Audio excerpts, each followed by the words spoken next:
قصة النهاردة حصلت في مصر سنة 2019، تحديدا في منطقة المرج بالقاهرة. كان في شاب اسمه أحمد عبد القادر عنده 31 سنة. طبعه هادي وعادي زي أي جوار ليك، وعنده أصحاب وحياة عادية. شغال أمن في المدن الجديدة. أحمد لما الحياة قفلت في وشه ومش عارف يصرف على نفسه، اتعرف على ست عايشة لوحدها عندها 65 سنة اسمها هالة، واتجوزها عشان تصرف عليه. وطبعا مخلفش منها ولا عاش رجلته عليها.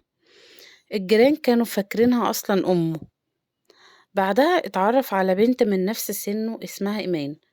حبته جدا عشان كان كلامه حلو ولسانه حلو، وقطعت أهلها علشانه واتجوزته، وقعدها في شقة في نفس العمارة مع مراته القديمة، وخلف منها بنتين، 3 سنين وسنتين. المشكلة بدأت زي أي مشكلة بين ضرتين. دي القديمة المسيطرة عندها أكتر من 65 سنة، للأسف مش بني آدم. الغيرة كانت مخلياها تقوم جوزها على مراته التانية عشان يهينها ويضربها وكل شوية يطردها، وكمان خلته لبسها نقاب. وهو الفلوس عنده أهم أصلا من أي حد. هو قاعد بفلوسها في شقتها وبتصرف عليه وبيته التاني كمان، فكان بيسمع كلامها وكل ده كان عادي. الست هالة بقى عرضت عليه عرض، وقالت له بص أنا هكتب لك شقتي باسمك، وكمان هديك فلوس تجيب ميكروباص تشتغل عليه، بس بشرط واحد. لا طبعا الشرط ما تطلقش مراته، ده كلام قديم يعني.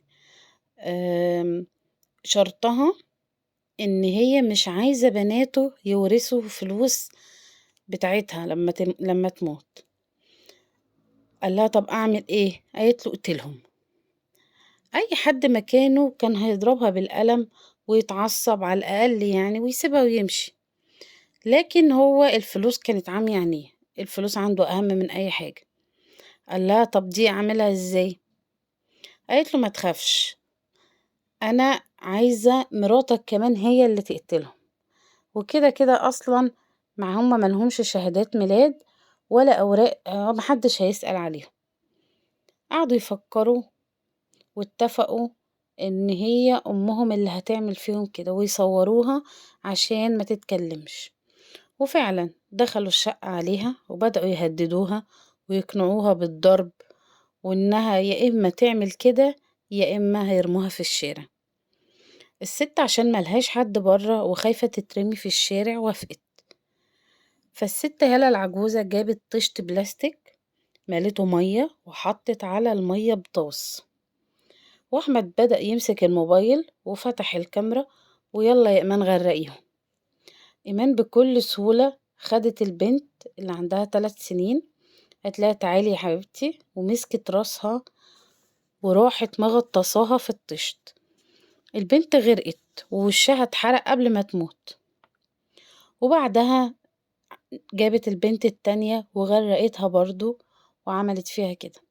خلصوا التصوير وقاموا حاطين الجثتين في شنطة سفر كبيرة، ونزلوا بعد ما ربطوا إيمان وكمموها عشان ما تصرخش وتفضحهم. خدوا الشنط ورموها في الرشاح، وراحوا جابوا الكشري وطلعوا كلوه قدام إيمان عادي، وناموا عادي جدا ومفيش عندهم أي مشكلة. الكلام ده كان من 1.5 سنة قبل اكتشاف الجريمة، وتحديدا كان في شهر رمضان. وعدت القصة ومحدش سأل، لكن إيمان اكتشفت إنها حامل تاني. حاولوا يجبروها ويضربوها ويعذبوها عشان تسقط. كانوا بيقطعوا من جسمها بالسكينة وهي كانت بتحاول تسقط وفشلت. استنوا لحد ما ولدت وكرروا العملية تاني، وبرضه طشت مية وببطاس وتصوير، ورموا البنت في الرشاح.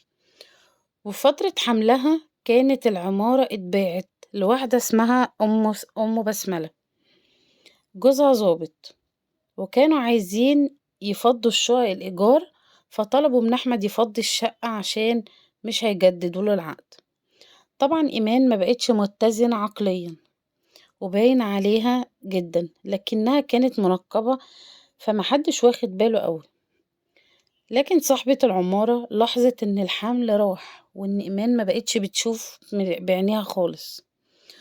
وفي مرة دخلت شقتها وشافتها من غير نقاب، كانت آثار التعذيب واضحة على ايدها.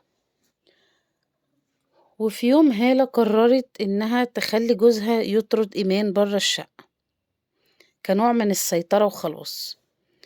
فاصحاب العمارة دي شافتها، اللي هي ام بسملة، شافتها قاعدة قدام باب الشقة بتخبط وتقول خلي احمد يدخلني، وعمالة تعيط. فصحبت عليها وخدتها عندها شقتها.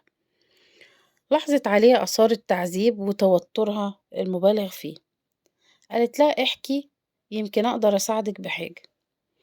ايمان حكت انهم اجبروها تقتل عيالها وانهم صوروها، وقالت ان حرقينها بالسكينة، وكمان خزق لها عينيها الاتنين وصفها لها خالص ما بقتش بتشوف.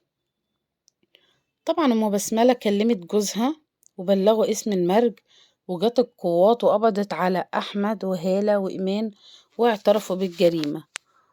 وموبايله كان متصور عليه اكتر من 10 فيديوهات بتثبت جرائمه. تحولوا كلهم للمحاكمة بتهمة القتل العمد. والزوج اللي هو احمد اتوفى داخل السجن سنة 2022 قبل النطق بالحكم.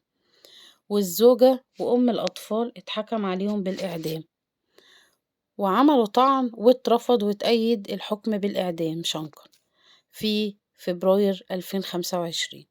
وخلصت قصتنا النهاردة، ولو عجبتكم ما تنسوش تشتركوا في القناة.